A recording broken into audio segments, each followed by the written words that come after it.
dream something nyo. Kung let's say, dream picnic, dream vacation. Dream. Doon ko nakamit Ako yung dream. meron talaga. Picnic.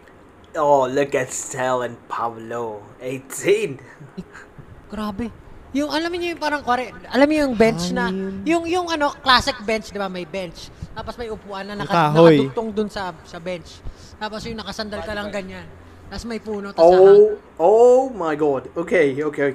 Sa bench. I have to watch it again. Tapos yung nakasandal ka lang ganyan. Tapos may puno, tapos hahanginan ka ng hangin. Mukha bang bench? Bench body. Okay. Ganun talaga yung pakaramdam. Parang dream come true talaga. Yun yung hangin kasi apakasarap. Mga bagay talaga na masasabi mo na. Oh, look at this shot. The way Stel is literally lying down and Pablo sitting. Wow. Yung kasama sa nangyayari sa atin ngayon. Dati sa Tagaytay lang tayo nagpapahangin. Ngayon sa ano na. Unang-una. Ay, hindi naman unang-una. Unang-una. Ay, hindi naman unang-una.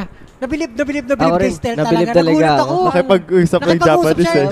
Pag next time na may kumakasap sa atin, Stel, ano yun muna? Oo, nabilib talaga ako kay Stel. Bukod sa, kasi sobrang iconic nung moment na yun. Kasi bukod sa nag-speak si Stel ng Japanese, kilala tayo ng Japanese local. Mismo. Sa streets, di ba? Since Pablo and Stel, they were sitting together, so we got so many Pablo and Stel moments in this episode. Parang natulala pa siya na nandun tayo. Casual lang tayo naglalakad. Ganun sabi niya? Anong kure? Ano ba dapat? SP19. Anong kure? Ano ba yung kure? Parang ito. This. Nani kore? SP19. Tapos, ano? Tinanong ko siya kung ka? Tama ba yan? Tinanong ko lang kung manonood siya bukas. Paano? Sample mo. Ayoko na. Look at the way Pablo's sitting. Yo. Wow, I'm pretty sure 18 are going crazy watching this. Isipin mo Japanese ako. Hindi kasi yung moment na yun, naalala ko lang yung mga basic words. So parang lang siya, bigla siyang lumabas. Tapos ang galing lang kasi naintindihan niya.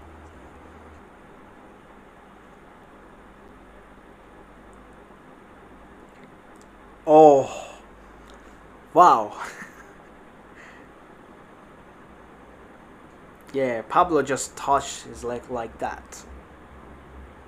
In a good way, I should say.